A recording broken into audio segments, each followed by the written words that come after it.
အားလုံးပဲမင်္ဂလာပါ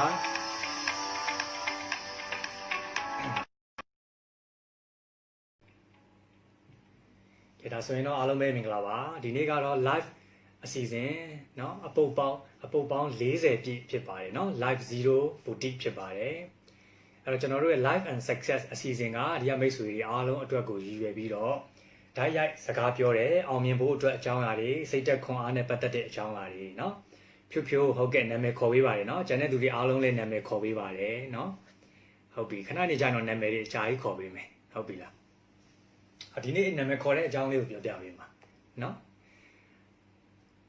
အဲ့တော့ life and success က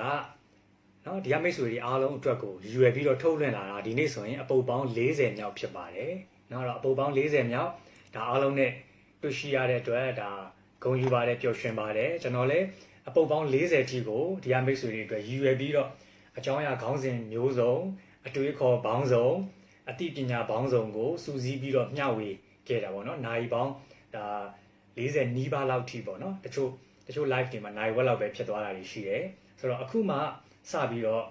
ကြည့်တဲ့သူတွေရောအရင် live တွေမှာအများအားစောင့်ပြီးတော့ကြည့်နေတဲ့မိတ်ဆွေတွေရောဒါအားလုံးကိုကျွန်တော်အနေနဲ့ဒါအထူးပဲကျေးဇူးတင်ပါတယ်အဲ့တော့အများအားကြည့်နေတဲ့သူတွေရောရှိမယ်လို့ထင်ပါတယ်နော်ဒီနေ့မှစပြီးတော့ကြည့်တဲ့သူဆိုလို့ရှိရင်တော့ကျွန်တော်တို့ရဲ့ဒီ life and success အစီအစဉ်ကစနေတနင်္ဂနွေနဲ့ဗုဒ္ဓဟူးနေ့တိုင်းအမြဲတမ်းဒါထုတ်လွှင့်ပေးနေလေးရှိပါတယ်เนาะအဲ့တော့ဒီ live အစီအစဉ်လေးကကျွန်တော်အမြဲတမ်းပဲပြောပါတယ်တန်ဖိုးထားတတ်တယ်ဆိုလို့ရှိရင် online training ကောင်းတစ်ခုကိုတက်နေတာနဲ့ညီမျှပါတယ်ညီမျှတာတော့မဟုတ်ဘူး online training တစ်ခုတက်နေတာထပ်တောင်မှတာလွန်တယ်လို့တော့ကျွန်တော်ပြောလို့ရပါတယ်เนาะဒါအားလုံးအတွက်ကိုဒါအခမဲ့လည်းဖြစ်တယ်ကျွန်တော်တို့ငွေကြေးတစ်စုံတရာမပေးရဘဲနဲ့အပတ်စဉ်စနေတနင်္ဂနွေဗုဒ္ဓဟူးနေ့တိုင်းတစ်ခါ live လုပ်ရင်အနည်းဆုံးတစ်နာရီနဲ့ကျွန်တော်တို့ဘဝအောင်မြင်မှုနဲ့စိတ်ဓာတ်မြင့်တင်မှုသင်တန်းကိုဒါအမြဲတမ်းတက်နေတာနဲ့အတူတူပဲဖြစ်ပါတယ်เนาะအဲ့တော့မြည်သည့်နေရာဒေသကမဆိုเนาะကျွန်တော်တို့ဒီပြည်တွင်းမှာပဲဖြစ်ပါစေပြည်ပမှာရောက်နေတဲ့သူတွေပဲဖြစ်ပါစေလူငယ်လူကြီးចောင်းသားလူငယ်အသက်အရွယ်မရွေးအလောက်ကိုင်းမရွေးအားလုံးမေးတဲ့မေးခွန်းလေးတွေအားလုံးသိကျင်တဲ့အကြောင်းအရာလေးတွေအားလုံးမေးမြန်းထားတဲ့မေးခွန်းလေးတွေဒါတွေကိုကျွန်တော်အနေနဲ့မျှဝေပေးနေလေးရှိပါတယ်ဒါကြောင့်ဒီ live အစီအစဉ်လေးကိုဒီကမိတ်ဆွေတွေနဲ့တန်ဖိုးထားတတ်မယ်ဆိုလို့ရှိရင်တော့ဒါဒီ online training ကောင်းတစ်ခုလိုမျိုးသတ်မှတ်လို့ရပါတယ်ကျွန်တော်တို့ကိုယ်တိုင်ဒါ online training တွေအများအားစီစဉ်နေတယ်เนาะလူမှုဆက်ဆံရေးသင်တန်းခေါင်းဆောင်မှုသင်တန်းစီးပွားရေးသင်တန်းเนาะတခြားသောသင်တန်းတွေပေါ့เนาะ online training နဲ့ပတ်သက်တဲ့သင်တန်းတွေဒါအများကြီးပဲပို့ချပေးနေပါတယ်အဲ့တော့ဒီ live အစီအစဉ်လေးကကြတော့အများအားကျွန်တော်တို့ကเนาะတစ်ခါ live လုပ်ရင်လည်းတစ်နာရီလောက်ကြာကျွန်တော် online training တော့မှကျွန်တော်တို့တစ်ခါ sharing လုပ်ရင်အဲ့ဒီလောက်မကြာဘူးเนาะအခုဒီအစီအစဉ်ကကျွန်တော်ဓာတ်ရိုက်ပြောမှဖြစ်တဲ့အတွက်လက်တန်းပေါ့เนาะအားလုံးနဲ့အတူတူဒါလက်တန်းဆွေးနွေးကြတယ်မေးခွန်းလေးတွေလည်းအခုရှိတယ်မြင်ရတာလေးတွေရှိတယ်เนาะအဲ့တော့အခုမှကြည့်ဘူးတဲ့သူစားအောင်နဲ့เนาะကျေးဇူးတင်ပါတယ်အခုမှကြည့်တဲ့သူတွေเนาะအခုမှစပြီးတော့ဒီ live ကိုကြည့်ဘူးတဲ့သူလေးတွေရှိမယ်ဆိုလို့ရှိရင်လည်းပြောပြပေးပါเนาะဟုတ်ပြီအများနဲ့ကြည့်နေတဲ့သူတွေကတော့ကျွန်တော်နာမည်တွေရင်းနှီးနေပြီเนาะအဲ့တော့အများနဲ့လည်းတွေ့နေရတယ်အများနဲ့အားပေးနေတဲ့เนาะ top fan တွေเนาะဒီထဲမှာ top fan တွေလည်းတော်တော်များများပါဝင်နေဆိုတော့အားလုံးအတွက်ကိုကျေးဇူးတင်ပါတယ်ကျွန်တော်လည်းအဆက်မပြတ်ဒီ live ကိုစနေတနင်္ဂနွေဗုဒ္ဓဟူးနေ့တိုင်းအမြဲတမ်းအကြောင်းအသစ်ခေါင်းစဉ်အသစ်တွေအတွေးခေါ်အသစ်တွေအမြဲတမ်းမျှဝေပေးနေမှာဖြစ်တဲ့အတွက်ကျွန်တော်ရဲ့ဒီ live အစီအစဉ်လေးကအားလုံးအတွက်ဒါခွန်အားတွေဒါရရှိသွားစေမယ်လို့ကျွန်တော်အနေနဲ့အထူးပဲယုံကြည်ပါတယ်ဟုတ်ပြီနော် Okay အဲ့တော့စောင့်ကြည့်နေကြတဲ့မိတ်ဆွေတွေအားလုံးကျေးဇူးတင်ပါတယ်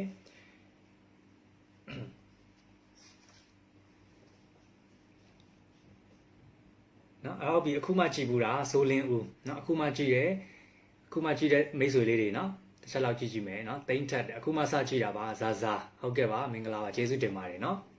အခုမှစပြီးတော့ကြည့်တဲ့မိတ်ဆွေတွေအားလုံးနော်ငူဝေဖြိုးဟုတ်ကဲ့ကျေးဇူးတင်ပါတယ်ငူဝေဖြိုးအားလုံးကြည့်ရှုပေးတဲ့မိတ်ဆွေတွေနော်အခုမှစကြည့်တာဆိုလင်းဦးကျေးဇူးတင်ပါတယ်ဟုတ်ကဲ့တန်တန်ထေးဟုတ်ကဲ့နာမည်ခေါ်ပေးပါတယ်နော်ဟုတ်ပြီ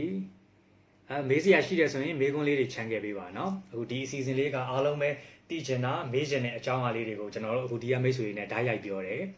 အစီအစဉ်လေးတစ်ခုလည်းဖြစ်တယ် နောက်ပြီးတော့ကျွန်တော်မျှဝေပေးခြင်းတဲ့အကြောင်းအရာလေးတွေကိုဓာတ်ရိုက်ပြောတဲ့အစီအစဉ်လေးဖြစ်ပါတယ်နော်ဓာတ်ရိုက်ပြောရဲဆိုတော့ကျွန်တော်လည်းခေါင်းထဲမှာစဉ်းစားထားတဲ့အရာတွေလည်းရှိတယ်လို့မစဉ်းစားထားတဲ့အရာတွေလည်းရှိတယ်တခါတလေဆိုလို့ရှိရင်လေ live ကစမယ်ဆိုလို့ရှိရင် live ကစလိုက်တယ်နော်အားလုံးမင်္ဂလာပါအားလုံးကလည်းတက်လာပြီအဲ့ဒီအချိန်ကြီးကျွန်တော်ဘာပြောရမလဲဆိုတော့တခါတလေခေါင်းထဲမှာမရှိဘူးဟုတ်ပြီနော်အဲ့တော့ပဲဒီကမိတ်ဆွေတွေကိုမေးရင်မြန်ရင်ပြောရင်းထဲမှာကျွန်တော်နော်ခေါင်းထဲမှာရှိတဲ့အရာလေးတွေကထွက်ပေါ်လာတယ်နော်ဟုတ်ပြီဇော်ထက်မြတ်နာမည်လေးခေါ်ပေးပါတဲ့နော်ဟုတ်ပြီနော်အဲ့တော့ဒီနေ့အားလုံးပဲ live အပုတ်ပေါင်း40ချိအောင်ရောက်ရှိလာပြီအခုမှစကြည့်တဲ့သူတွေရှေ့ဘက်မှာအပုတ်ပေါင်း39ပုတ်ရှိပါတယ်နော်39ပုတ်ရှိပါတယ်စိတ်ဝင်စားတယ်ဆိုလို့ရှိရင်တော့ပြန်ပြီးတော့ကြည့်လို့ရတယ်လို့ YouTube channel မှာလည်းအများအားတင်ပေးပါတယ်နော်တစုတစည်းရဲ့တင်ပေးထားပါတယ်ရှာပြီးတော့ကြည့်လို့ရပါတယ်ဒီ live အစီအစဉ်လေးကအားလုံးသောဘဝတိုးတက်အောင်မြင်မှုတွေအတွက်အဖြေတွေကိုဒီ live program တွေနော်ဒီဗီဒီယိုတွေထဲမှာရှာဖွေကြည့်ရှုလို့ရပါတယ်เนาะအဲ့တော့အခုမှစကြည့်တဲ့သူတွေအားလုံးကို welcome ပါအခုမှစကြည့်ပြီမဲ့နောက် live တွေမှာလည်းအားလုံးနဲ့เนาะအခုမှစကြည့်တဲ့သူတွေနဲ့လည်းတွေ့ဆုံကြပါတယ်ဟုတ်ပြီเนาะတွေ့ဆုံကြပါတယ်ဟုတ်ပြီနိုင်စော်ထေးမင်္ဂလာပါအားလုံးပဲเนาะအခုမှစကြည့်တဲ့မိတ်ဆွေတွေ welcome ပါเนาะ is it လာဘယ်လိုလဲเนาะနာမည်တော့ခေါ်ပြီးတယ်ဒါပေမဲ့အဲ့နာမည်ကျွန်တော်မဖတ်တတ်ဘူးဖြစ်နေတယ်เนาะဆိုင်နဲ့ဆိုင်နာမည်ခေါ်ပေးတယ်เนาะโอเคဟုတ်ပြီအဲ့တော့အားလုံးကိုတော့နာမည်ခေါ်ပေးနေရင်เนาะဇေယထွန်းနာမည်ခေါ်ပေးပါတယ်เนาะဟုတ်ပြီ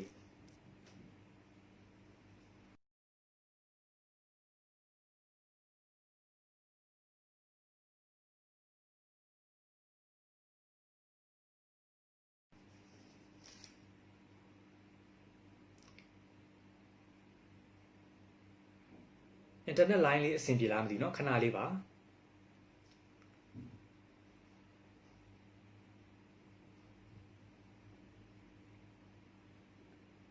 ဟုတ်ပြီเนาะโอเคဆိုတော့ line လေးကနည်းနည်းလေးကြာသွားလို့เนาะနည်းနည်းလေးစိတ်ရှည်ပေးပါเนาะအဲ့တော့ကိုစာနီဟုတ်ကဲ့အဲ့တော့အားလုံးပဲเนาะနာမည်ထိုင်ခေါ်နေတော့ဒီနေ့ကျွန်တော် live လွှင့်ရမှာမဟုတ်တော့ဘူးเนาะဟုတ်ပြီအဲ့တော့ဦးနိုင်เนาะဟုတ်ပြီအဲ့တော့အားလုံးရဲ့နာမည်တွေကိုကျွန်တော်ခေါ်ပေးချင်ပါတယ်เนาะအဲ့တော့နာမည်တွေအားလုံးကိုစုပြီးတော့ခေါ်ပေးလိုက်တယ်ပေါ့ဟုတ်ပြီเนาะအဲ့တော့ဟုတ်ပြီနီနီစောဟုတ်ကဲ့ကျုံရင်ကျုံသလိုနာမည်လေးတွေခေါ်ပေးပါမယ်เนาะအဲ့တော့ဟုတ်ပြီအဲ့တော့ live ကိုဒီနေ့မှစကြည့်တဲ့သူရောအများတန်းကြည့်တဲ့သူရောဒီနေ့အတွက်ကျွန်တော်အကျိုးရှိစေတဲ့အကြောင်းအရာလေးတွေမျှဝေပေးပါမယ်ဒါကခုနပါလဲဆိုလို့ရှိရင်ပြောပြပေးမယ်ကျွန်တော်ဒီမိတ်ဆွေတွေကိုမေးခွန်းလေးတစ်ခုမေးချင်တယ်ဒီမိတ်ဆွေတွေပဲမေးနေတာမဟုတ်ဘူးကျွန်တော်လည်းဒီမိတ်ဆွေတွေကိုမေးမယ်မေးကြည့်မယ်ပေါ့နော်အဲ့တော့ကဘာပေါ်မှာလောကမှာတဲ့အตาရာဆုံးသောအတန်တစ်ခုရှိတယ်နော်ဟုတ်ပြီ line လေးကတော့နည်းနည်းလေးနော်ထစ်သွားတာရှိရင်တော့ဒီခံပေးပါနော် internet line လေးနည်းနည်းလေးထစ်နေလို့ပါ okay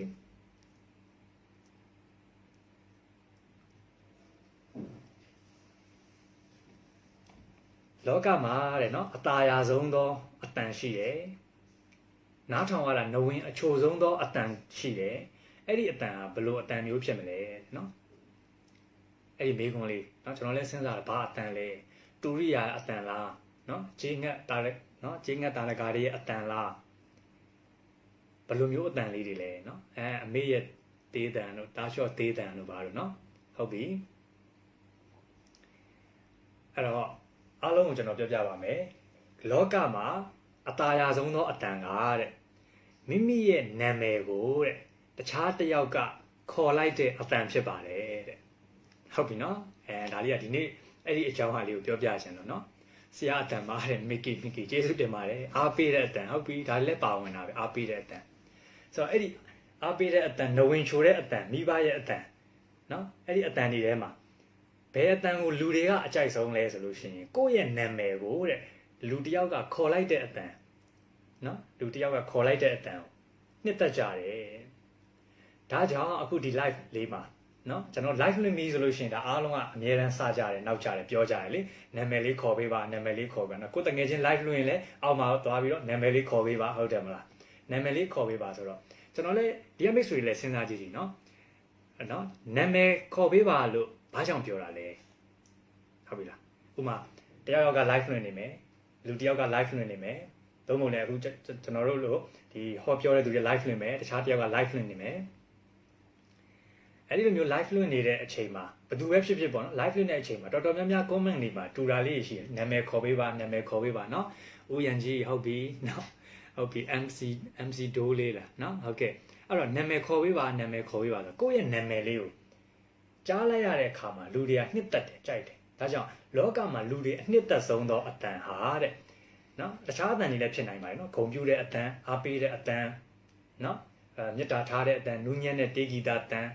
အတန်တွေအများကြီးရှိတယ်အဲ့ဒီထဲမှာတစ်ခုအပါဝင်ပေါ့နော်တစ်ခုအပါဝင်ပေါ့အဲ့ဒါဒီမိမိရဲ့နာမည်ကိုခေါ်တဲ့အတန်ကိုယ့်ရဲ့နာမည်ကိုတစုံတစ်ယောက်ကနာမည်လေးခေါ်ပြီးတော့ပြောတဲ့အတန်ဟုတ်တယ်မလားအဲ့တော့အခုနေမြနာမည်လေးခေါ်လိုက်ပြီးကိုယ့်နာမည်လေးကြားလိုက်ပြီဆိုရင်ဘာဖြစ်လဲနော်အဲ့တော့နာမည်ခေါ်ပေးပါဥမာထားပါတော့နော်ဒီမှာနာမည်ခေါ်ပေးပါဆိုကျွန်တော်နာမည်ခေါ်ပေးလိုက်တဲ့အခါမှာနော်ဒီမှာလည်းနာမည်တွေခေါ်ခိုင်းနေပြီလားနော်အဲ့တော့နော်တင်စာတို့နော်ကြော်တို့ဟုတ်ပြီဆွေစင်ထွန်းဟုတ်ကဲ့အဲ့တော့နာမည်ခေါ်လိုက်တဲ့အခါမှာပြောအတိမတ်ပြုခံရတယ်တို့ဒီအတန်ကိုသဘောကျရနှစ်သက်တယ်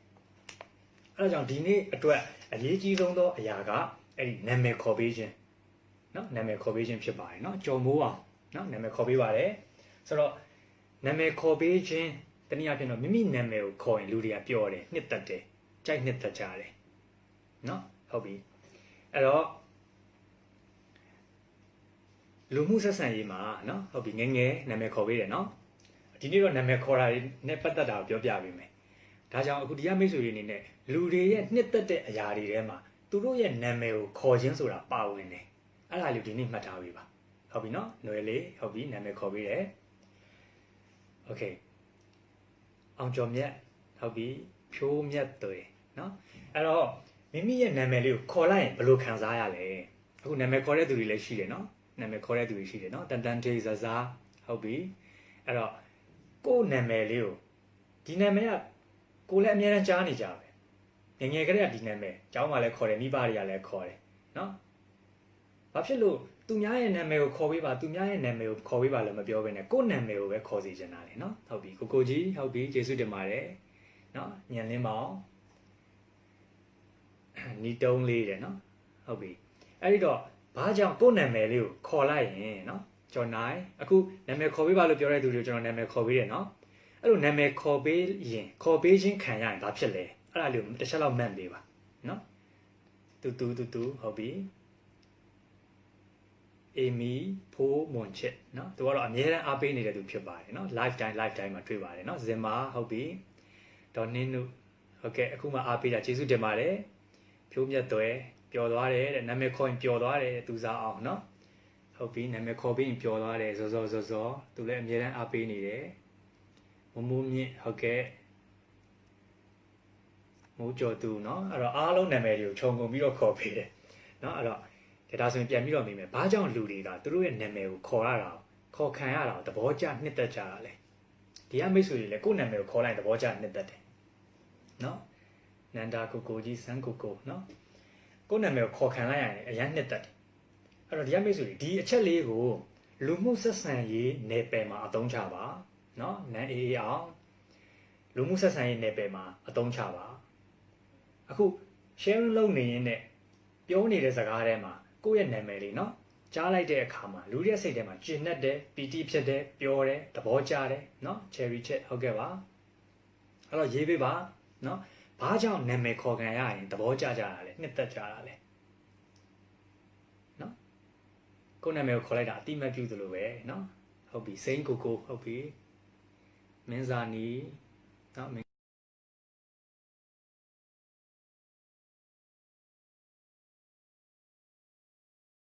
ချမ်းသာတယ်တဲ့မမိုးမြင့်โอเคเนาะနာမည်ခေါ်တော့ပြောတာပေါ့တဲ့တင်းเนาะဟုတ်ပြီပြေဆုံးဖြိုးကဲဟုတ်ပြီเนาะအဲ့တော့နာမည်ခေါ်တဲ့အရာလေးကိုဒီနားလေးမှာခဏလေးရက်မယ်เนาะကျေးဇူးတင်ပါတယ်အဓိကဆိုလိုရင်းကိုကျွန်တော်တို့ဆက်သွားမယ်เนาะ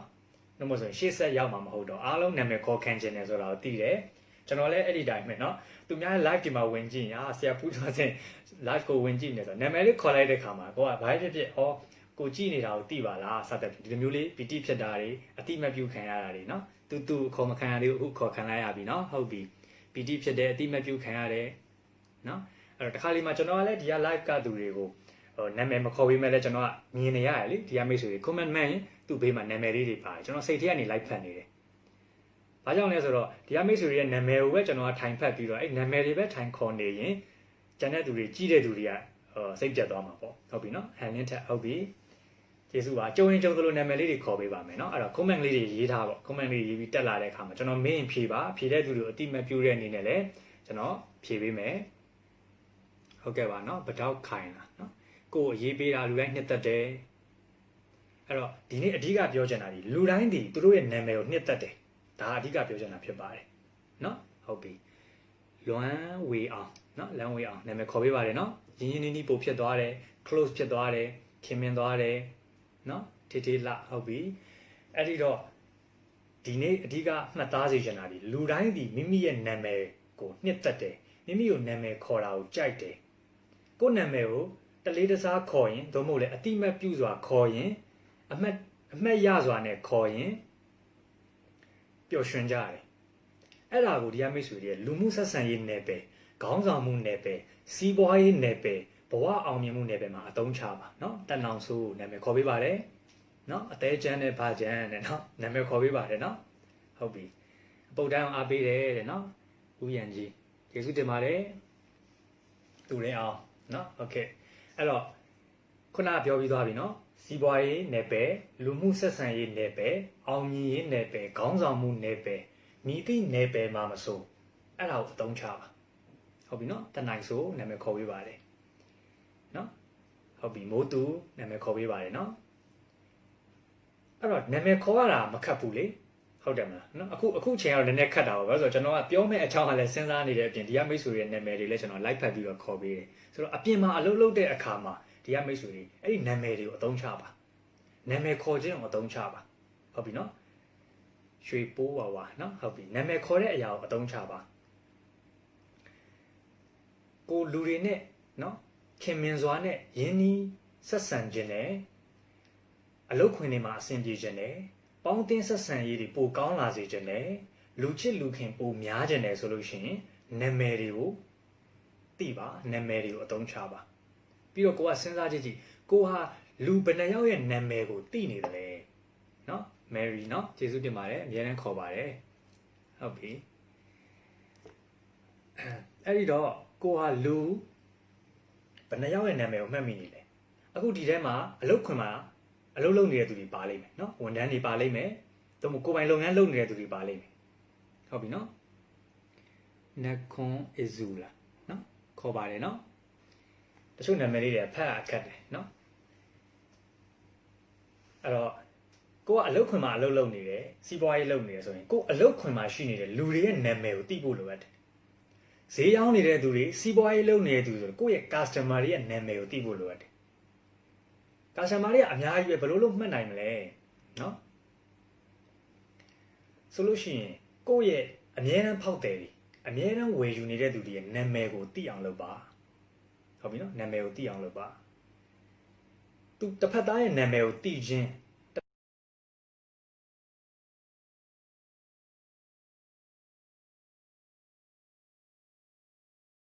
ဒီမှာဆုံးသောလက်နက်ကြီးတစ်ခုဖြစ်ပါတယ်ကိုယ့်အတွက်ကမခတ်ပါဘူးတစ်ဖက်သားရဲ့နာမည်လေးကိုလေးလေးစားစားနဲ့ခေါ်လိုက်တဲ့အခါမှာတစ်ဖက်သားကကိုယ်သူနဲ့ရင်းနှီးရလို့ထင်သွားလိမ့်မယ်ဥပမာကို customer ဟုတ်ပြီနော် customer ကမဝယ်သေးဘူးကိုကနော် sales သမားဖြစ်တယ်ကိုကရောင်းချမယ်သို့မဟုတ် marketing လုပ်မယ်သို့မဟုတ်လည်းကိုယ့်ရဲ့ထုတ်ကုန်ပစ္စည်းကိုမိတ်ဆက်မယ်ဆိုလို့ရှိရင်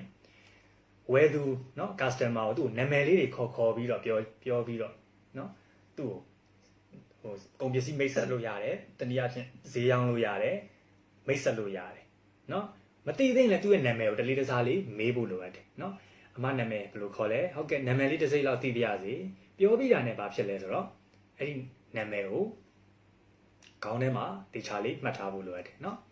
ဟုတ်ကဲ့အောင်ချင်းမင်းနာမည်ခေါ်ပေးပါတယ်နော်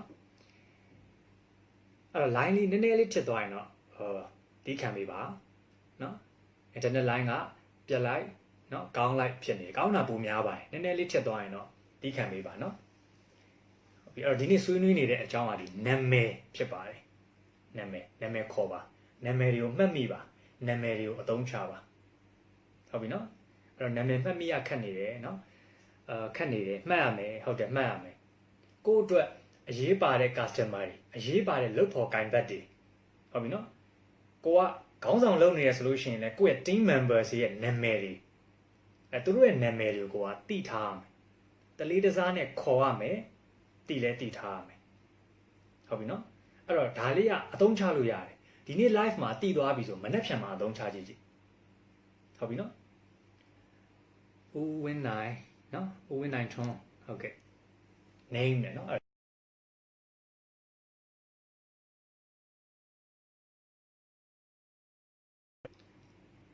ဟုတ်ပြီเนาะ customer service ကိုလုပ်မယ်အဲ့တော့အရေးကြီးတယ်နာမည်တွေကိုတိဖို့နာမည်တွေကိုမှတ်မိဖို့ရမယ်เนาะဟုတ်ပြီစုတဲဟန်เนาะနာမည်ခေါ်ပေးပါတယ်အဲ့တော့အားလုံးရဲ့နာမည်ကိုခေါ်ပေးပါတယ်เนาะမေမေဖြိုး top fan ဖြစ်ချင်ပါတယ် comment လေးတွေများများမှတ်ပြီးတော့เนาะဗီဒီယိုလေး live လေးတွေအများနဲ့ဝင်ကြည့်ပါเนาะအဲ့တော့နာမည်မှတ်မိနိုင်အောင်ကြိုးစားပါเนาะနာမည်မှတ်မိနိုင်အောင်ကြိုးစားပါဦးအောင်ကျော်စိုးဆိုင်းเนาะဆိုင်းခဏခေါ်ပေးနေတယ်เนาะဟုတ်ပြီ Inlunzolog เนาะဟုတ်ပြီเนาะနာမည်ခေါ်ပေးပါတယ်အဲ့တော့ကိုကလူတော်တော်များများကပါလဲဆိုလို့ရှိရင်เนาะလူတော်တော်များများဖြစ်တာပဲတစ်ဖက်သားရဲ့နာမည်ကိုမမှတ်မိဘူးဆိုတော့အခုမိတ်ဆက်ပေးတယ်လုပ်ပေါ်ကင်ဘတ်တွေနဲ့မိတ်ဆက်ပေးတယ်စကားပြောပြီးသွားပြီစကားပြောပြီးသွားပြီးတော့ပြန်သွားတဲ့အခါမှာ तू ကတော့မိတ်ဆက်သွားတာပဲဒါပေမဲ့အဲ့ဒီသူရဲ့နာမည်ကိုမမှတ်မိလိုက်အဲ့တော့ဒီတစ်ခါ customer နဲ့မိတ်ဆက်တာပဲဖြစ်ဖြစ်စီးပွားရေးအရာမိတ်ဆက်ပေးတာပဲဖြစ်ဖြစ်လူတစ်ယောက်ကသူ့ရဲ့နာမည်ကိုမိတ်ဆက်ပေးရင်ဘာလုပ်ရမလဲဆိုတော့နာမည်ကိုတစ်ခါလေးမှတ်ထားမယ်เนาะတင်ထွန်းအောင်ဟုတ်ပြီเนาะနာမည်လေးခေါ်ပေးပါတယ်အဲ့တော့နာမည်ကိုတစ်ခါလေးခေါင်းထဲမှာမှတ်ထားဖို့လိုအပ်တယ်เนาะဟုတ်ပြီနမ်းမို့ဟွန်းโอเคအဲ့တော့မေးစရာရှိရင် comment လေးမှာမေးထားပါเนาะအဲ့တော့နာမည်တွေကိုသိအောင်လုပ်ပါလူတွေဟာသူတို့ရဲ့နာမည်ကိုနှစ်သက်ကြတယ်သူတို့ရဲ့နာမည်ကိုအယမ်းဂုဏ်ယူကြတယ်ကိုယ်နာမည်ကိုခေါ်ရင်ကျေနပ်ကြတယ်ပျော်ရွှင်ကြတယ်အဲ့ဒီအတွက်လူမှုဆက်ဆံရေးကောင်းခြင်းနာမည်ကိုတလေးတစားနဲ့ခေါ်ပါနောက်တစ်ခုကတတိထားမှာမလုပ်ရမယ့်အရာတစ်ဖက်သားရဲ့နာမည်ကိုမဖြတ်ပါနဲ့အဲ့ဒါရေးကြည့်ရနော်လောက်ရမှာဒီနာမည်ကိုလေးစားပါတန်ဖိုးထားပါနော်ဇော်လေးဟုတ်ပြီနာမည်ကိုလေးစားပါတန်ဖိုးထားပါသူ့ရဲ့နာမည်ကိုနာမည်ပြောင်းနေနော်လာဝန်းသားဟုတ်ပြီနာမည်ပြောင်းနေသူ့ရဲ့နာမည်ကိုဖြတ်တာတွေအဲ့လိုမျိုးတွေမလုပ်နဲ့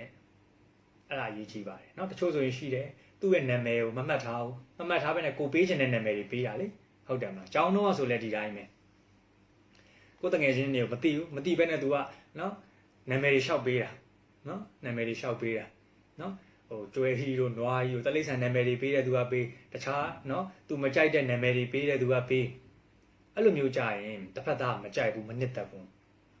ဒါကြောင့်လူတစ်ဖက်သားနဲ့လူမှုဆက်ဆံရေးကောင်းခြင်းရင်လူချစ်လူခင်ပေါ်များခြင်းတစ်ဖက်သားရဲ့နာမည်ကိုတည်တည်ချာချာမှတ်သားထားဖို့လိုအပ်ပါတယ်เนาะဟုတ်ပြီအစဆရာရဲ့နာမည်ကိုမသိဘူးတဲ့เนาะအခုတော့သိသွားပါပြီတဲ့မိုးကျော်သူเนาะဟုတ်ကျွန်တော်ရဲ့နာမည်ရောသိတယ်เนาะကျွန်တော်ရဲ့နာမည်ဖူးကျော်စင်ပါเนาะစုစုလွင်ဟုတ်ကဲ့အားလုံးအင်ဒရာကျော်စင်ကိုသိတယ်မလားเนาะအင်ဒရာကျော်စင်ရဲ့မောင်ဖူးကျော်စင်မဟုတ်ဘူးလို့เนาะโอเค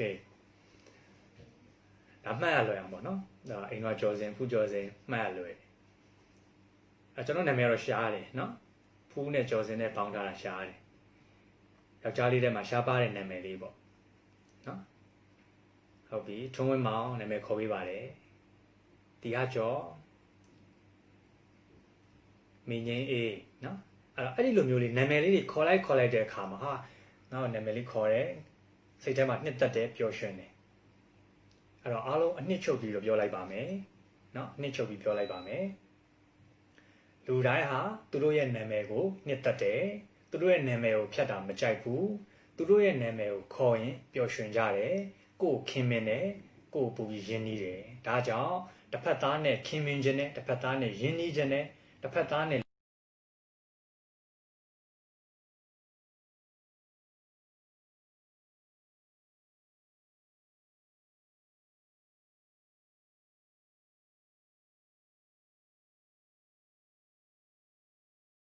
နော်လူတွေဟာနော်ခဏလေးပါ internet line လေးနည်းနည်းလေးကြာသွားလို့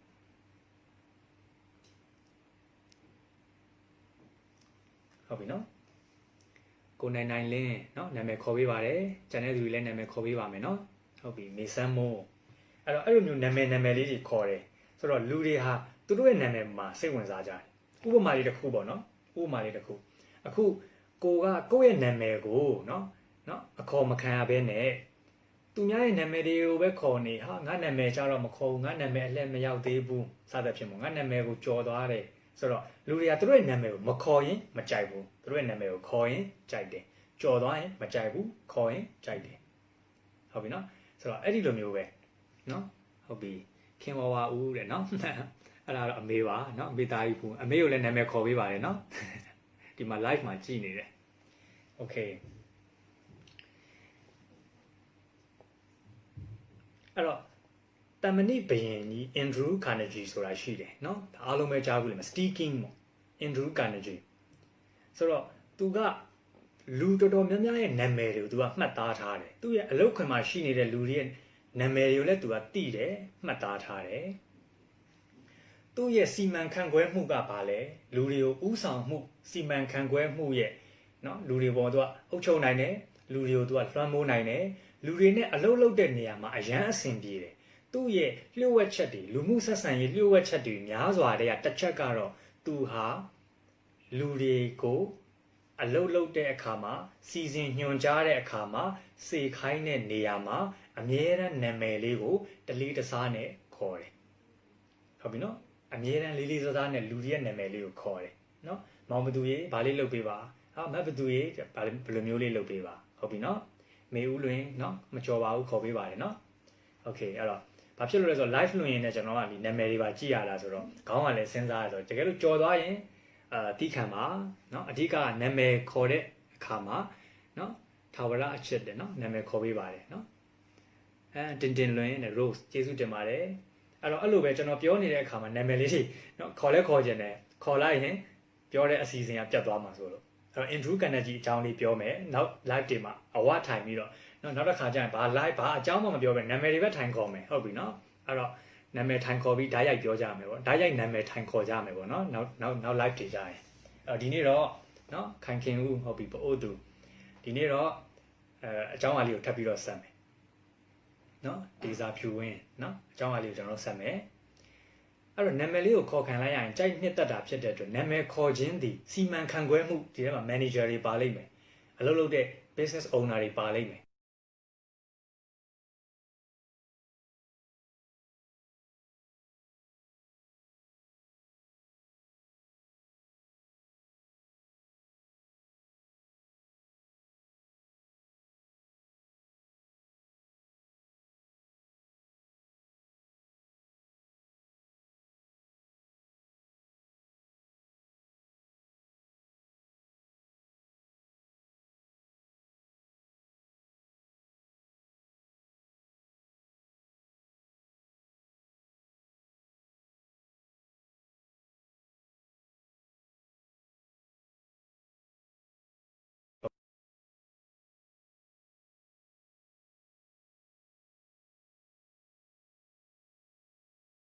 ဘွဲကိုရထားလဲလူတွေကဝိုင်းပြီးတင်စားပြောဆိုကြတယ်လေ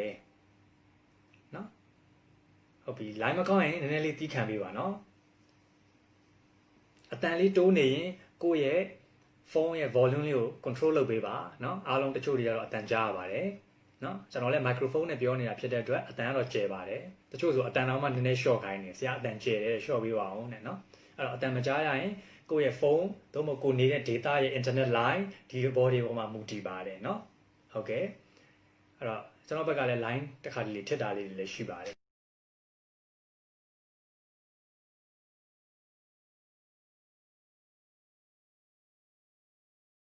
ဒီ sticking ဆိုတဲ့ဒီဘွယ်ကြီးကိုရရှိထားတယ်ပေါ့နော်ဘာကြောင့်လဲဒီတမဏိလုပ်ငန်းနဲ့ပတ်သက်သမျှလူတွေကိုသူဟာကောင်းစွာဥဆောင်နိုင်တဲ့ခေါင်းဆောင်ကောင်းကြီးတစ်ယောက်ဖြစ်တယ်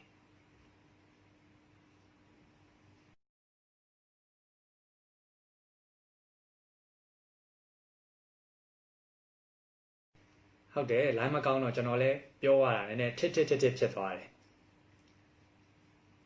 နော် Okay အဲ့တော့ Andrew Carnegie ငယ်တုန်းက तू ကဒီလူတွေရဲ့နာမည်လေးတွေကိုအသုံးချပြီးတော့အောင်မြင်မှုရအောင်ဘယ်လိုလုပ်မလဲဆိုတာ तू ကအမြဲတမ်းတွေးတယ်စဉ်းစားတယ်အဲ့တော့ဒီတာတကာလေးတစ်ခုရှိတယ် तू 10နှစ်သားအရွယ်လောက်တုန်းကပေါ့နော် Andrew Carnegie ဒီ10နှစ်သားအရွယ်လောက်တုန်းက तू စကော့တလန်ပြည်မှာနေတာပေါ့နော်အဲ့ဒီမှာ तू ကဒီယုံမာကြီးတစ်ကောင် तू ကမိလာတယ်ဖမ်းမိလာတယ်ယုံမာကြီးကနော်ခဏလေးဒီမှာနာမည်လေးခေါ်ခိုင်းနေတယ်နော်နာမည်ခေါ်ပြီးလို့ပြောသွားပြီဟုတ်ပြီအဲ့တော့မင်းမျိုးနော်ကျေးဇူးတင်ပါတယ်ယုံမာကြီးက तू ကဟောပေါ့ကိုဝင်ရှိနေတဲ့ယုံမာကြီးပေါ့ကိုဝင်ရှိနေတဲ့ယုံမာကြီး သူကဖမ်းမိလာတယ်ဖမ်းမိလာပြီးတော့ယုံသားပေါက်လေးတွေပေါက်တာပေါ့ယုံသားပေါက်လေးတွေပေါက်တော့နော်အဲ့ဒီယုံသားမိတွေနော်ယုံကလေးတွေရှိတယ်သူတို့တွေကိုမြက်ကျွေးဖို့အတွက်မြက်ကမရှိဘူးမြက်ကမရှိတော့ဒီမြက်တွေလိုတယ်ဒီမြက်တွေလိုတော့နော်အဲ့ဒီမြက်တွေကိုရဖို့အတွက် तू ကဘာလုပ်လဲဆိုလို့ရှိရင်နော် तू ကိုယ်တိုင်လည်း10နှစ်သားကလေးလေးပဲနော် तू ကိုယ်တိုင်လည်း10နှစ်သားကလေးလေးပဲဒါပေမဲ့ तू ကအဲ့ဒီမှာကတည်းကနာမည်တွေကိုအသုံးချတတ်တာအဲ့တော့သူ့ရဲ့တငယ်ချင်းနော်ကလေးတွေပေါ့နော် तू ရက်ွက်ထဲမှာ तू လမ်းထဲမှာရှိတဲ့ကလေးတွေကို तू ကပြောတယ်မင်းတို့တွေဒီယုံကလေးတွေအတွက်မြက်ကလေးတွေတွားပြီးတော့နော်ရှာခဲ့ပြီဟုတ်ပြီနော်ယုံကလေးတွေနော်4 5 6ကောင်9ကောင်လောက်ရှိတယ်ယုံသားပေါက်ကလေးတွေရှိတယ်အဲ့ဒါလေးတွေကိုယူလာပေးရင်အဲ့ဒီယုံကလေးတွေကိုမင်းတို့မှာပါတဲ့နာမည်လေးတွေ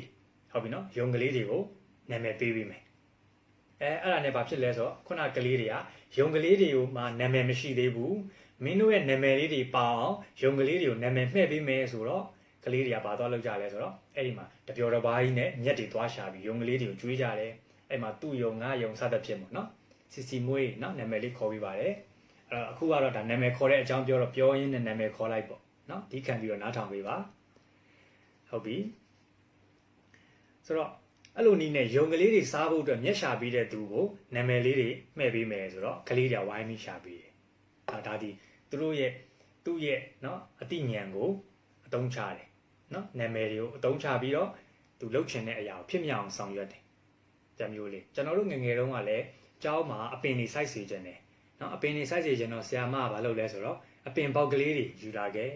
နော်ယူပြီးတော့အပင်စိုက်ပြီးအဲ့ဒီအပင်မှာကိုယ့်ရဲ့နာမည်လေးကိုထိုးထားဒါဘသူရဲ့အပင်ပေါ့နော်အဲ့မှာကျွန်တော်ဆိုရင်ဒါဖူးကျော်စင်ရဲ့အပင်နော်ဒီမှာဒီကသူတွေဆိုလဲအပင်ပေါ့နော်ဥမာဆိုင်းခန်းညာအောင်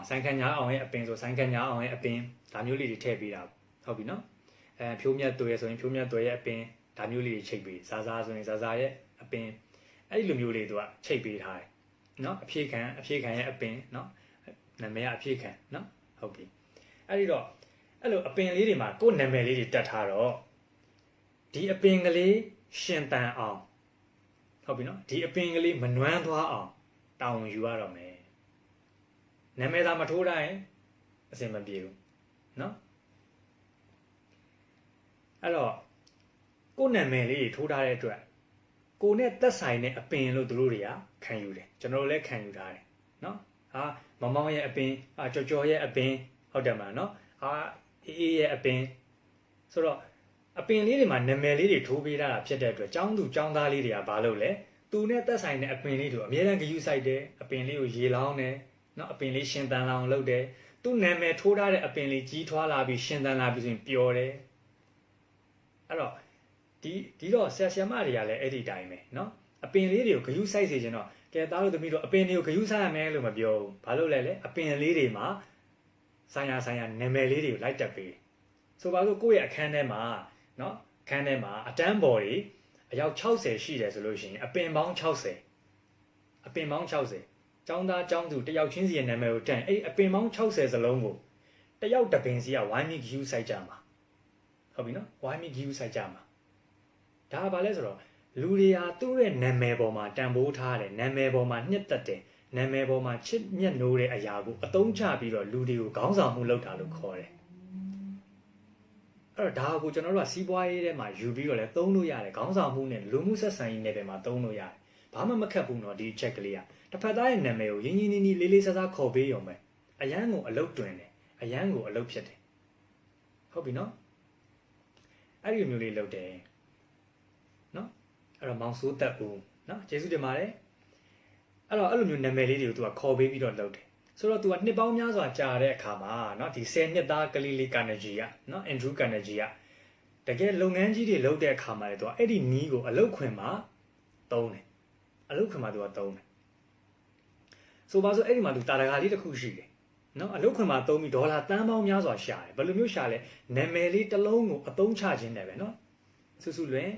နားထောင်နေရကျေးဇူးပါဟုတ်ပြီနော်နာမည်လေးတစ်လုံးကိုအသုံးချပြီးတော့ဒေါ်လာငွေတန်းပေါင်းများစွာကိုရှာဖွေတယ်အဲ့တော့တရက်ကြတော့သူတို့ရဲ့အလုပ်ကဒါနော်ဒီတံမဏိတွေမှန်နေထုတ်တာပေါ့နော်တံမဏိတွေထုတ်တာဖြစ်တယ်ဆိုတော့ तू ဟာတံမဏိတန်လန်းတွေကိုနော်မီးရထားကုမ္ပဏီကြီးတစ်ခု तू ကရောင်းကြတယ်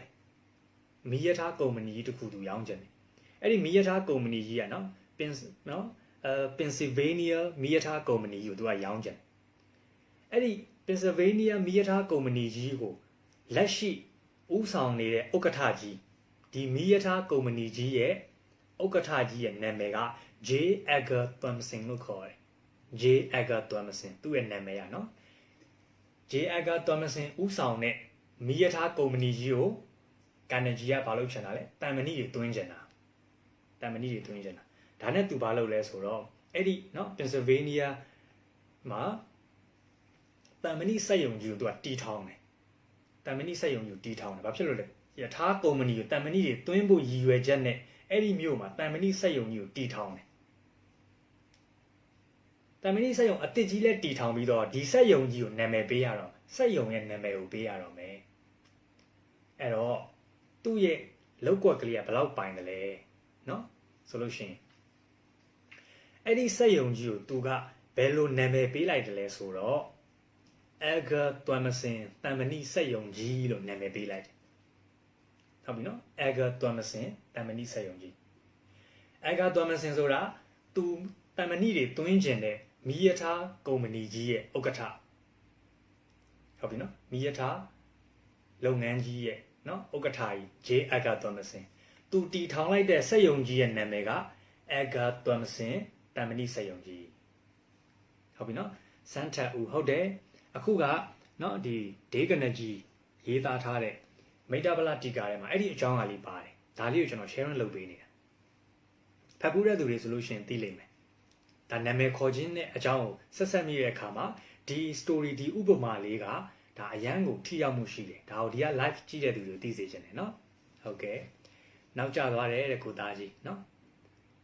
ဟုတ်ပြီအဲ့တော့သူတီထောင်လိုက်တဲ့တံမဏိစက်ရုံကြီးကို Edgar Thompson တံမဏိစက်ရုံကြီးလို့နာမည်ပေးလိုက်တော့အဲ့ဒီမီးရထားကုမ္ပဏီကတံမဏိတွေကိုမှားတဲ့အခါမှာ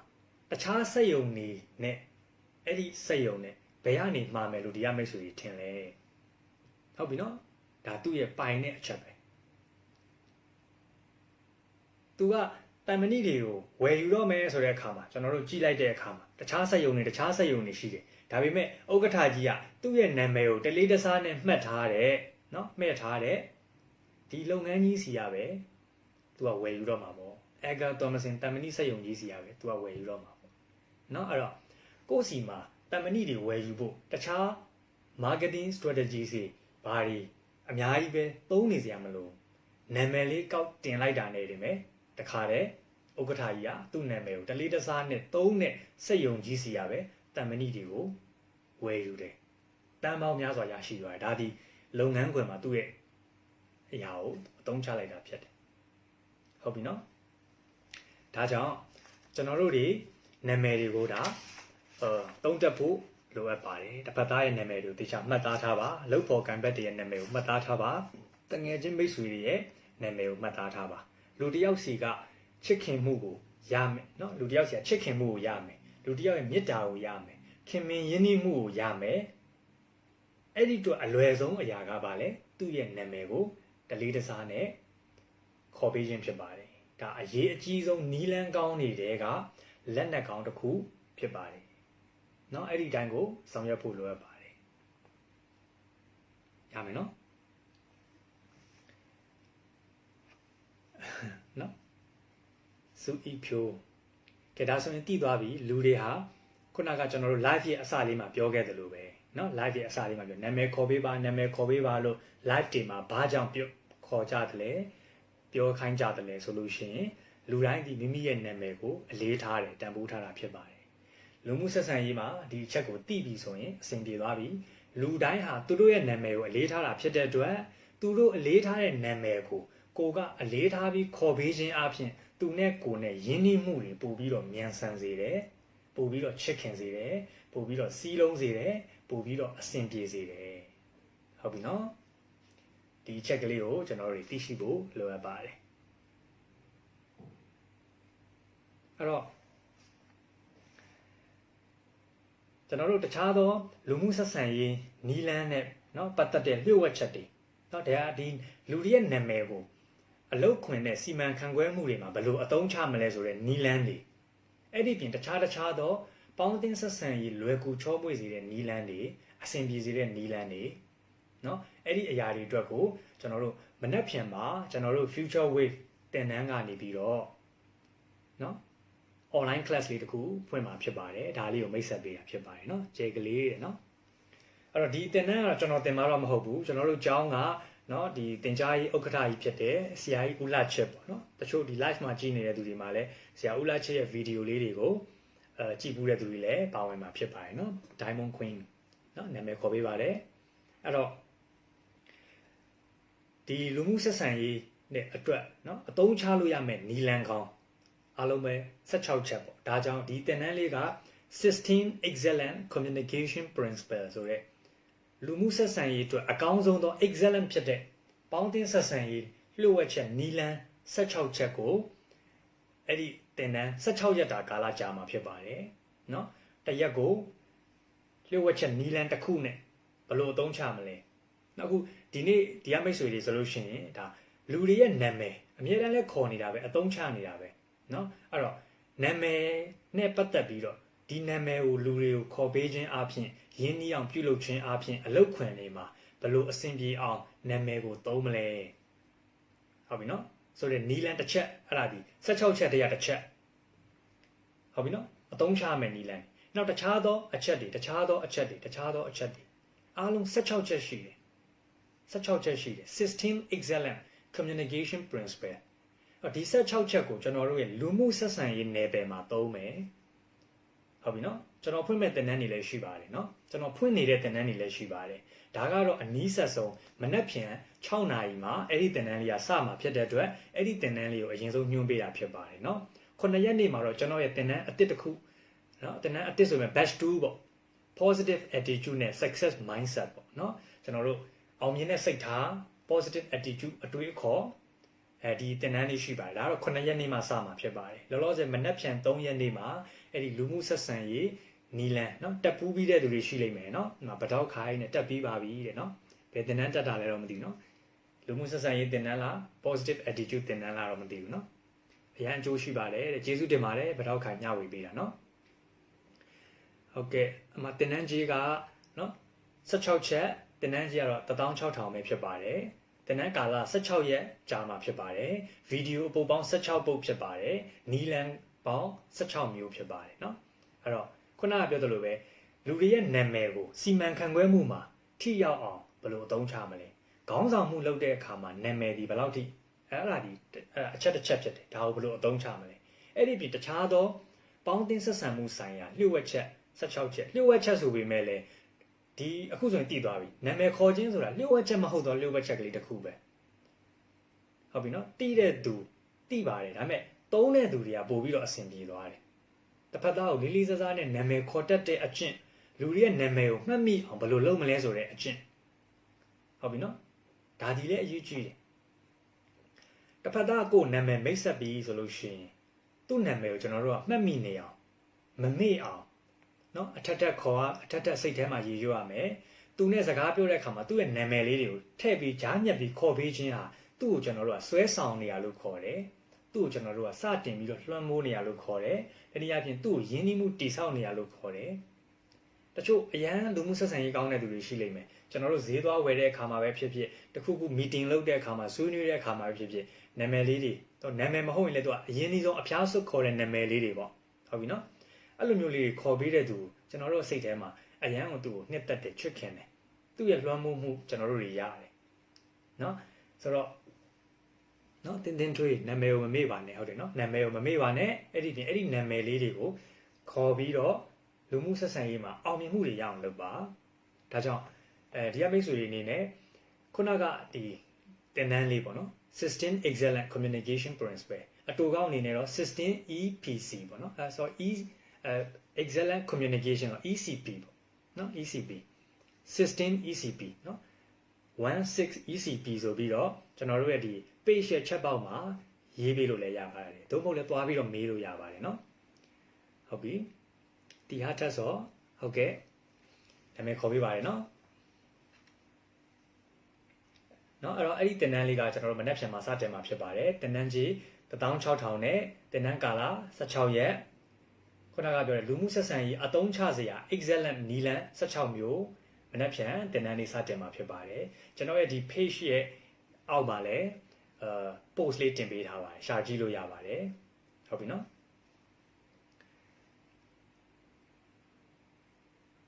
နော်အဲ့ဒီမှာဝင်ရောက်ပြီးတော့လေ့လာကြည့်ကြည့်ပါဒါကတော့ online သင်တန်းလေးကိုဒါအားလုံးကိုဒါမိတ်ဆက်ပေးတာကြော်ညာပေးတာဖြစ်ပါတယ်เนาะโอเคဟုတ်ကဲ့ CC ကျေးဇူးတင်ပါတယ်เนาะ System ECP เนาะဟုတ်ပြီ16ကိုမြန်မာလိုမရေးပါနဲ့เนาะအင်္ဂလိပ်လိုပဲ16ပေါ့16 ECP เนาะ16 ECP ဆိုပြီးတော့ page share chat box လေးမှာရေးပြီးတော့စုံစမ်းလို့ရပါတယ်เนาะဟုတ်ပြီ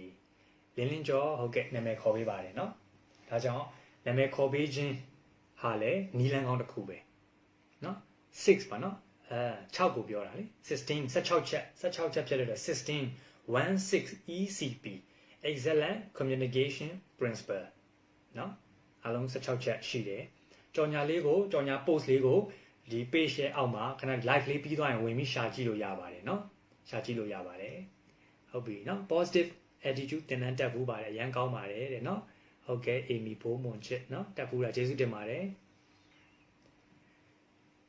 เนาะ online ပေါ်မှာဖွင့်ပါပါဥယျာဉ်ကြီးเนาะ online ပေါ်မှာဖွင့်မှာဖြစ်တဲ့အတွက်ဒါကျွန်တော်တို့ Facebook group ကနေကျွန်တော်တို့ကတင်ကြားမှာဖြစ်တယ်16ရက်တာကာလကြာမယ်ဗီဒီယိုအပုပ်ပေါင်း16ခုเนาะတနေ့ကိုတစ်ချက်စီအဲ့ဒါတွေကိုလက်တွေ့မှာလည်းပြန်ပြီးအသုံးချသွားမှာเนาะအဲ့တော့ Facebook ပေါ်ကနေ group နဲ့ကျွန်တော်တို့တင်ကြားမှာဖြစ်တဲ့အတွက်မြည်သည့်နေရာမြည်သည့် data ကမဆိုကျွန်တော်တို့ landing လုပ်လို့ရတယ်တင်တန်းကာလ16ရက်ဆိုပြီးမဲ့လည်းအားလုံးဒီ online တင်တန်းတက်ဖူးတဲ့သူတွေဆိုသိပါလိမ့်မယ်16ရက်ပြီးသွားပြီမဲ့လည်းဒီ group ကြီးဒီ video တွေဒီသင်ခန်းစာတွေကပျောက်သွားတာမဟုတ်ဘူးအမြဲတမ်းရှိနေမှာဖြစ်တဲ့အတွက်ဒီတင်တန်းကိုအမြဲတမ်းပြန်လေ့လာတက်ရောက်နေလို့ရတယ်เนาะအဲ့တော့ day 1ကနေ day 16 ထိเนาะ16ရက်စလုံးเนาะထိုင်းကနေလေ့လာလို့ရတယ်ကမ္ဘာရဲ့မြည်သည့် data မဆို Facebook account ရှိတဲ့သူတိုင်းလေ့လာတင်ယူလို့ရပါတယ်เนาะဟုတ်ကဲ့เนาะဇင်မာ System ECP เนาะအဲ့ဒါကို chat box မှာကျွန်တော်တို့ရေးပေးလို့ရပါတယ် Messenger မှာရေးပေးလို့ရပါတယ်เนาะဟုတ်ပါတယ်เนาะညံလင်းမောင်ရေးပေးထားတယ်เนาะ System ECP System Excellent Communication Principle เนาะပေါင်းတင်ဆက်ဆံရေးအတွက်เนาะအကောင်းဆုံးသောเนาะနီလန်စီမင်းဥပဒေသားတွေပေါ့เนาะ YBL တင်တန်းလဲเนาะအသုံးချနေပါပြီတဲ့เนาะဟန်လင်းတက်ကျေးဇူးတင်ပါတယ်เนาะညနေ6နာရီတိုင်းကိုလွှင့်မှာဖြစ်ပါတယ်တက်နောင်ဆုံးเนาะဟုတ်ပြီ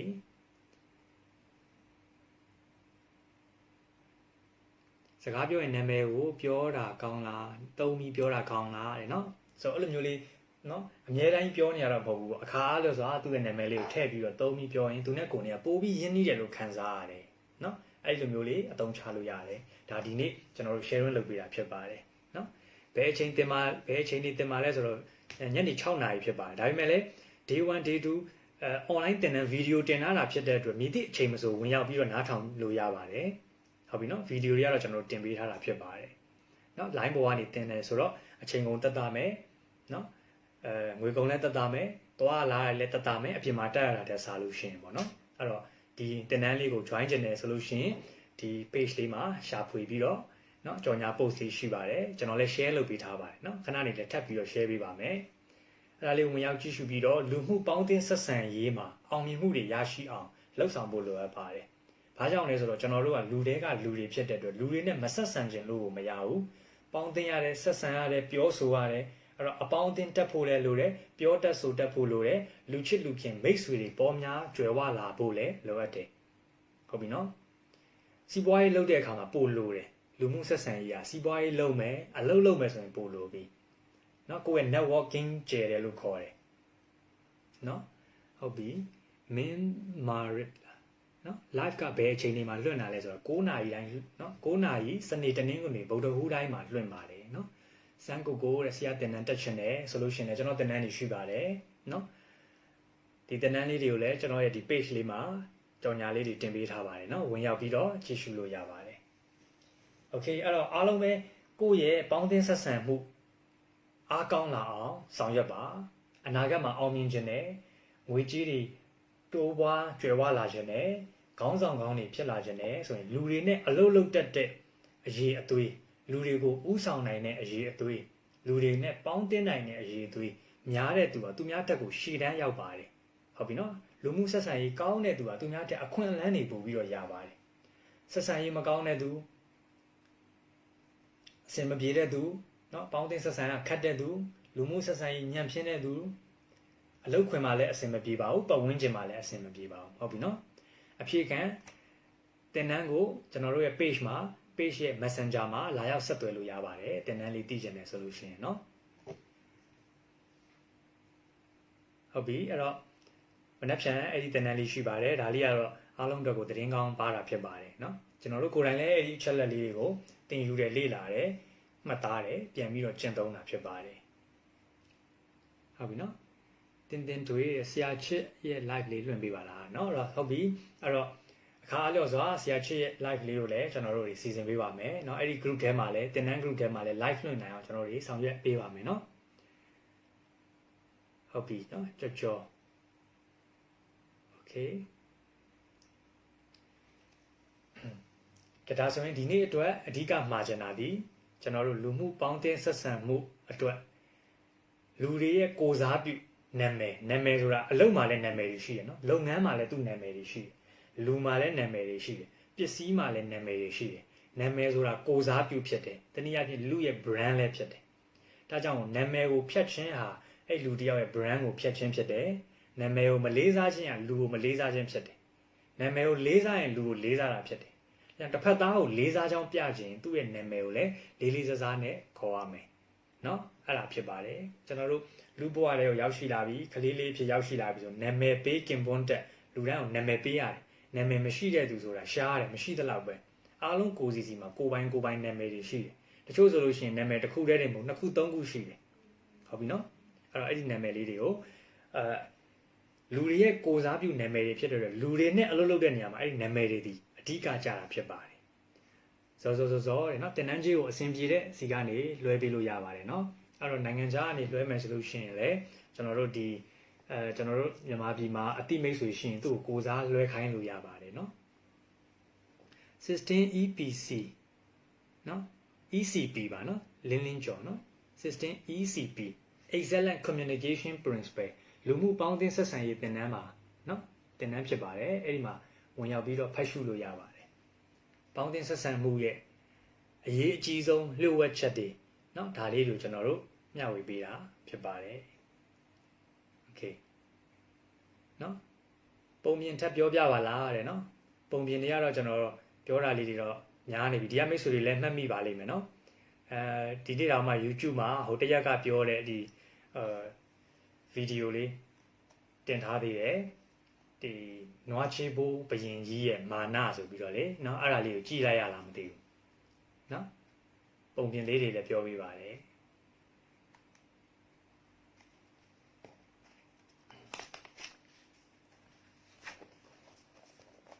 အဲ့တော့ဒီနေ့ဘာပုံမြင်လေးပြောပြရမလဲเนาะပုံမြင်ပြောခိုင်းတယ်ဆိုကျွန်တော်လည်းပုံမြင်လေးတွေစဉ်းစားနေရတယ်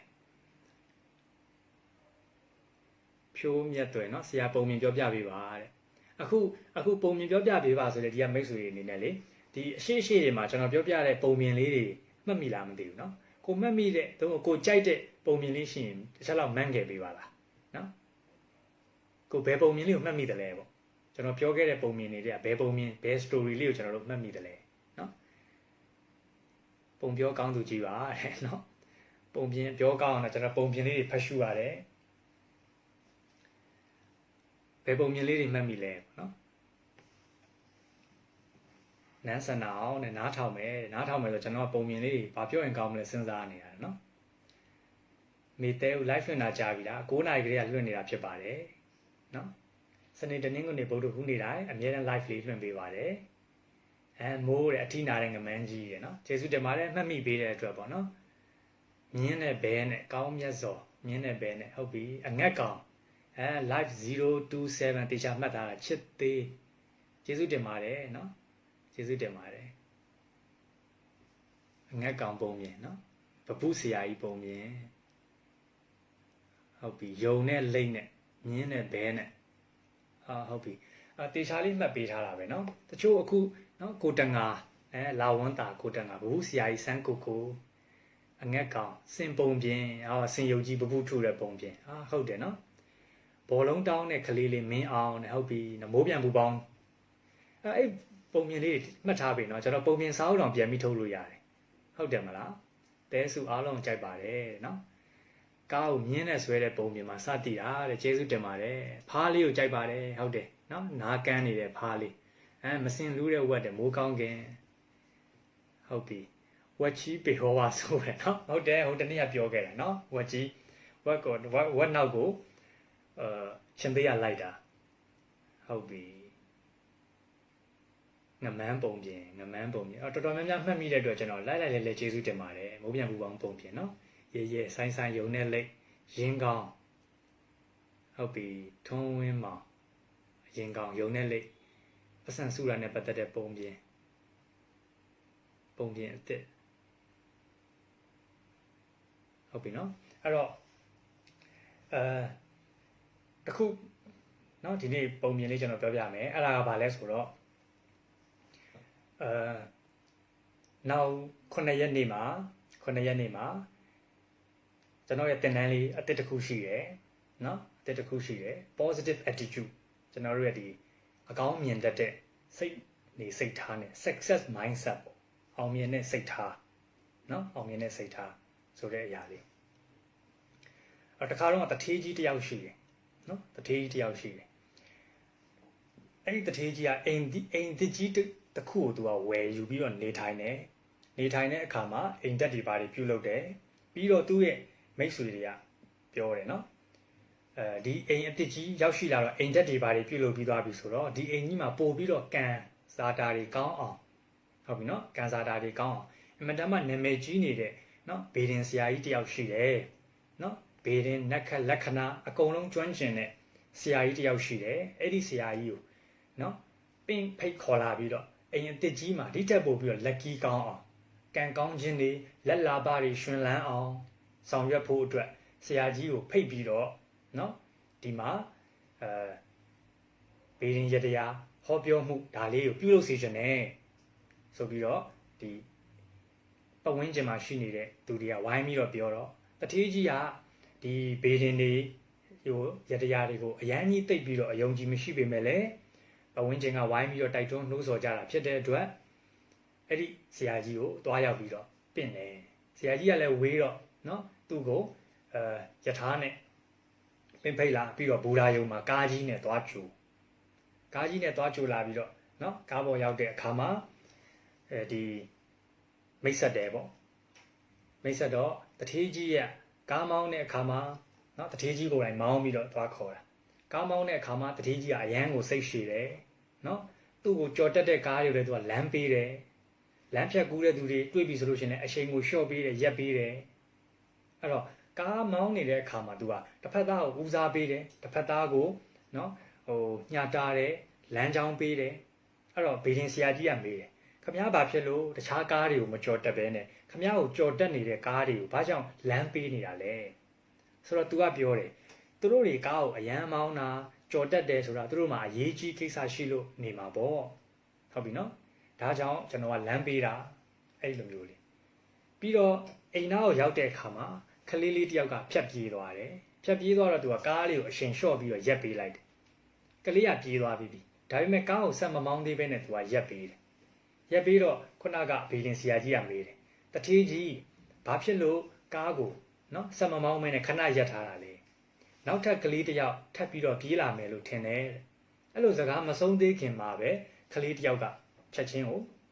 ထွက်ပြီးတော့ပြေးသွားတယ်ဟာခမည်းနောက်ထပ်ကလေးတစ်ယောက်ထပ်ပြီးတော့ပြေးလာမယ်ဆိုတော့ဘယ်လိုသိတာလဲခုနကပြေးသွားတဲ့ကလေးလေးကပြုံးရွှင်ပျော်ရွှင်ပြီးတော့ပြေးသွားတယ်ကလေးတွေကဘယ်တော့မှတယောက်တည်းပြုံးပျော်ပြီးတော့မပြေးဘူးသူတို့တွေကပြေးတိုင်းလိုက်တိုင်းကစားနေတာဖြစ်ရမယ်ဒါကြောင့်သူ့နောက်ကိုလိုက်နေတဲ့ကလေးတစ်ယောက်ပါမယ်ဆိုတာကိုကြုတ်သိလို့ဟာအရန်တော်တာပဲတတိကြီးဟုတ်ပြီနော်အဲ့ဒါနဲ့သူတို့ရဲ့အိမ်ကိုရောက်သွားတယ်အိမ်ကိုရောက်သွားတဲ့အခါမှာလေသူကအိမ်တကားကိုဖွင့်တယ်အိမ်တကားတော့ကလောက်ကိုဖွင့်လိုက်တဲ့အခါမှာသူ့ရဲ့နောက်ဖွေးမှာရှိနေတဲ့တစ်ပင်ပေါ့နော်ဒီတရက်ပင်ကြီးကနေငှက်ကလေးတချို့တွေထပြန်သွားတယ်ထပြန်သွားတော့သူကဟာအနောက်မှာတရက်ပင်ပေါ်မှာကလေးလေးတွေတက်ပြီးတရက်တီးခူးနေရလို့ထင်တယ်အတန်တွေကြားတယ်နော်အဲ့တော့မဝင်သေးပဲနဲ့ခဏဆောင်တယ်သူ့ရဲ့အတန်ကြားတဲ့အခါမှာကလေးတွေကလန့်ပြီးပြုတ်ကြရင်ချော်လဲသွားမှာဆိုလို့နော်ဆိုတော့အဲ့လိုမျိုးစိတ်ထားကောင်းလေးတွေတထေးကြီးစီမှာအများအားတွေ့ရတယ်နောက်ဆုံးဒီဘေဒင်ဆရာကြီးအိမ်ုံလဲရောက်သွားတော့ဘေဒင်ဆရာကြီးကဒီတထေးကြီးကိုပြောတယ်ဒီအိမ်ကြီးဒီထက်ပိုပြီးလက်ကောင်းလာဖို့ဒီထက်ပိုပြီးကံကြမ္မာတွေကောင်းလာဖို့ဒီထက်ပိုပြီးတော့ကံကောင်းခြင်းတွေရောက်ရှိလာဖို့အတွက်ကျုပ်လှုပ်ပေးစရာမလိုဘူးကျုပ်လှုပ်ပေးစရာမလိုတော့ဘူးဘာဖြစ်လို့လဲတထေးကြီးကပြောတယ်ဘာဖြစ်လို့လဲဆိုတော့လက်ကောင်းစေတဲ့ကံကောင်းစေတဲ့ကံကြမ္မာကောင်းတွေကိုဖြစ်ပေါ်လာစေတဲ့အတွေးနဲ့စိတ်ဟာတထေးကြီးရဲ့ရင်ထဲမှာရှိနေလို့ဟုတ်ပြီနော်အဲ့တော့ဘီဒင်ရတရားနက်ခတ်ဆိုတဲ့အရာတွေဟာခုနကတထေးကြီးစီမှာရှိပြီးသားစိတ်ထားနဲ့နော်ခုနပြောတဲ့ positive attitude နဲ့ success mindset ပေါ့အောင်မြင်တဲ့စိတ်ထားအဲ့ဒီစိတ်ကြီးရှိနေပြီဆိုလို့ရှိရင်တထေးကြီးတဲ့ဒီအိမ်အစ်စ်မှာမှမဟုတ်ဘူးတထေးကြီးဘယ်နေရာမှာပဲသွားတထေးကြီးရောက်တဲ့နေရာတိုင်းမှာလက်လာပါရှင်လန်းမယ်ကောင်းမွန်မယ်တထေးကြီးနဲ့တွေ့တဲ့သူတိုင်းစိတ်ချမ်းသာကြလိမ့်မယ်ဘီဒင်ဆရာကြီးက तू တွက်ပေးစရာမလိုဘူးဘီဒင်ဟောပေးစရာမလိုဘူးကံကောင်းအောင်အဆောင်အယောင်ရတရားတွေပေးစရာမလိုဘူးအဲ့ဒီအဆောင်ဟာတထေးကြီးရဲ့ရင်ထဲမှာရှိနေတယ်ဟုတ်ပြီနော်ဒါကြောင့်ကံကောင်းခြင်းအဆောင်ဆိုတာအပြင်မှာရှိတဲ့အရာဝတ္ထုတွေမဟုတ်ဘူးကျွန်တော်တို့အားလုံးရဲ့ရင်ထဲမှာရှိနေတဲ့စိတ်ထားကောင်းခြင်း positive attitude ခံယူချက်ကောင်းခြင်းအတွေးကောင်းခြင်းဆိုတာတွေဟာကျွန်တော်တို့ကံကောင်းစေတဲ့အရာတွေဖြစ်ပါတယ်ဒါကြောင့်စေတနာကောင်းရင်ကံကောင်းမယ်ဆိုတဲ့စကားလေးဖြစ်ပေါ်လာတာဖြစ်တယ်တထေးကြီးရဲ့စိတ်စေတနာအရန်ကောင်းတယ်သူအခုလိုမျိုးချမ်းသာလာတာကြွယ်ဝလာတယ်ဆိုတာကလည်းသူ့ရဲ့စိတ်ထားအတွေးခေါ်ကောင်းလို့ဘုရားရှင်လက်ထက်တုန်းကတထေးကြီးတစ်ယောက်ရှိတယ်ဟုတ်ပြီနော်အဲ့ဒီတထေးကြီးကလည်း positive attitude positive thinking အဲ့ဒီစိတ်ထားအရန်ရှိတယ်တရက်ကျတော့သူကတခိုးတစ်ယောက်ကိုသွားပြီးတော့တွေ့တယ်ပေါ့နော်တခိုးတစ်ယောက်ကိုတွေ့တော့အဲ့တခိုးကအိတ်နေတာမနှက်ကြတော့အိတ်နေတဲ့တခိုးကိုသူကဟာဒီလူကတခိုးပဲခြေထောက်မှာလည်းဘွက်တွေပေးနေတဲ့အပြင်မနှက်ပိုင်းမှာအိတ်နေတာဖြစ်တဲ့အတွက်ဒါဟာတခိုးတစ်ယောက်ပဲဖြစ်ရမယ်ဆိုပြီးတော့တထေးကြီးကကောက်ချက်ချရတယ်ကောက်ချက်ချတော့တခိုးကအဲ့ဒါကိုကြားသွားတယ်နော်ကြားသွားပြီးတော့ဒီသူ့ကိုတခိုးလို့ပြောရကောင်းလားဆိုပြီးတော့သူကစိတ်တူတယ်နော်စိတ်တူတယ်ဒီတထေးကြီးပေါ်မှာမကျေနပ်ချက်တွေဖြစ်တယ်အဲ့တော့အဲ့တခိုးကနေပြီးတော့တထေးကြီးကိုလိုက်ပြီးတော့ဒုက္ခပေးတယ်တထေးကြီးစိတ်ဆင်းရဲအောင်လုပ်မယ်ဆိုပြီးတော့တခိုးကမျိုးစုံကြံဖန်ပြီးတော့နော်တထေးကြီးရဲ့လယ်တွေကိုမီးရှို့တယ်တထေးကြီးပိုင်ဆိုင်ထားတဲ့နွားတွေအကုန်လုံးကိုခြေထောက်တွေဖြတ်ပစ်တယ်အာကုသူတွေလိုက်လို့တာပေါ့တထေးကြီးစိတ်ဆင်းရဲလားဆိုပြီးသူကစောင့်ကြည့်တယ်သူတခုခုဒုက္ခပေးပြီးတော့တထေးကြီးစိတ်ဆင်းရဲနေတာတွေပူပန်နေတာတွေဝမ်းနည်းနေတာတွေသူကမမြင်ကွယ်ရာကနေစောင့်ကြည့်နေတယ်ဒါပေမဲ့တထေးကြီးကဘယ်တော့မှစိတ်မဆင်းရဲဘူးဖြေသားတယ်အဲ့ဒါနဲ့ तू ကဘလို့တွေးလဲဆိုလို့ရှိရင်နော်တထေးကြီးရဲ့စာကြည့်တိုက်ကြီးကိုလည်း तू မီးရှို့ပစ်သေးတယ်တထေးကြီးကဟာငါရဲ့စာအုပ်တွေတော့မီးလောင်ကုန်ပြီအစ်စ်တွေပြန်စုရတာပေါ့ဆိုပြီးတော့ပဲဒီလိုပဲတွေးတယ်အရန်ကြီးစိတ်မစင်ရဲဘူးအဲ့ဒါနဲ့ဒီတထေးကြီးကနော်ဒီတထေးကြီးစိတ်ဆင်းရဲအောင်ဘယ်လိုလုပ်ရမလဲလို့စဉ်းစားတဲ့အခါမှာဒီတထေးကြီးတန်ဖိုးထားလာတာပါလဲဆိုတော့မြတ်စွာဘုရားရှင်ကိုလှူဒန်းထားတဲ့ဘုရားကျောင်းကြီးနော်ဘုရားကျောင်းကြီးအဲ့ဒီကျောင်းကြီးကိုမီးရှို့လိုက်ရင်တော့တထေးကတော်တော်စိတ်ဆင်းရဲမှာပဲဆိုပြီးတခိုးကမကြံသင့်မကြံထိုက်တဲ့အရာကိုကြံပြီးတော့မြတ်စွာဘုရားရှင်ကိုလှူဒန်းထားတဲ့အဲ့ဒီကျောင်းကြီးကိုမီးရှို့ပစ်လိုက်တယ်နော်မီးရှို့ပစ်လိုက်တယ်အဲ့တော့ကျောင်းကြီးမီးလောင်တဲ့အခါမှာတထေးကြီးရဲ့တပည့်တွေကဝိုင်းပြီးတော့နော်တထေးကြီးလှူထားတဲ့ကျောင်းကြီးမီးလောင်နေပြီလို့ပြောတော့တထေးကြီးကထွက်ကြည့်တယ်ထွက်ကြည့်ပြီးတထေးကြီးက မီးလောင်နေတဲ့ကြောင်းကြီးကိုကြည့်ပြီးတော့ तू ကဝမ်းမြောက်ဝမ်းသာဖြစ်တယ်ပျော်ရွှင်တယ်တခိုးကတော့ဘယ်လိုစောင့်ကြည့်နေလဲ तू ကတထေးကြီးစိတ်ဆင်းရဲမလားငိုကြွေးသွားမလားဆိုပြီးစောင့်ကြည့်နေတထေးကြီးကပြုံးပျော်ပြီးတော့ဟာငါတော်တော်ကံကောင်းတာပဲဆိုပြီးတော့တွေးတယ်အဲ့ဒါနဲ့သူ့ရဲ့တပည့်တွေကပြောကြတယ်တထေးကြီးစိတ်ထိန်မအောင်တထေးကြီးစိတ်များဖောက်ပြန်သွားပြီလားတထေးကြီးရဲ့လှူထားတဲ့ဘုရားเจ้าကြီးမီးလောင်နေတာဘာကြောင့်ကံကောင်းတယ်လို့ပြောတာလဲ तू ကပြောတယ်မြတ်စွာဘုရားရှင်ကိုကြောင်းလူရတဲ့ကုသိုလ်ကံကြီးဆိုတာအင်မတန်မှနော်ကုသိုလ်ထူးတယ်တစ်ချိန်ပဲလှူရမယ်ထင်နေတာအခုတော့ဒီเจ้าကြီးမီးလောင်သွားတာဖြစ်တော့ငါဟာဒုတိယအကြိမ်တောင်ထပ်လှူရအောင်မယ်ဆိုပြီးတော့ငါရဲ့ကုသိုလ်ထူးမှုပေါ်မှာငါဟာပျော်ရွှင်နေတာဖြစ်တယ်ဆိုတော့တခိုးကတထေးကြီးရဲ့နော် positive attitude စိတ်ကို तू ကအနိုင်မယူနိုင်ဘူးဟုတ်ပြီနော်ဆိုတော့အဲ့ဒီလိုမျိုးစိတ်ထားကောင်းအတွေးကောင်းရှိပြီးတော့အကောင်းဘက်ကိုရှုမြင်တတ်ပြီးတော့အောင်မြင်မှုလမ်းအောင်သွားတာတစ်ဖက်သားပေါ်မှာမေတ္တာထားတာကိုယ့်ကိုယ်စိတ်ချမ်းသာအောင်ထားတတ်တဲ့သူတိုင်းဟာရောက်တဲ့နေရာတိုင်းမှာကံကောင်းတာဖြစ်ပါတယ်เนาะအဲ့တော့ဒီနေ့ပြောပြတဲ့အဲ့ဒီပုံပြင်လေးနှစ်ခုဟာ positive attitude စိတ်ထားနဲ့အများကြီးပတ်သက်ပါတယ်ဒါကြောင့်ဒီလိုစိတ်ထားကောင်းလေးတွေကိုကျွန်တော်တို့တွေကိုစီမွေးပြီးတော့အောင်မြင်မှုလမ်းကိုချီတက်ကြပါလို့ဒီနေ့ live လေးမှာကျွန်တော်မျှဝေပေးလိုပါတယ်เนาะ10နာရီလဲကြော်ပြီဆိုတော့အားလုံးကိုနှုတ်ဆက်ပါတယ်တချို့လဲဒါ action တွေမှာဆိုလို့အခုချိန်ဒီ live ကိုနားထောင်ပေးနေကြတယ်เนาะအားလုံးပဲဒါ450ကျော်လောက်ရှိတဲ့မိတ်ဆွေတွေအားလုံးကိုအထူးပဲကျေးဇူးတင်ပါတယ်နာမည်လေးတွေကိုလည်းမမေ့ပါ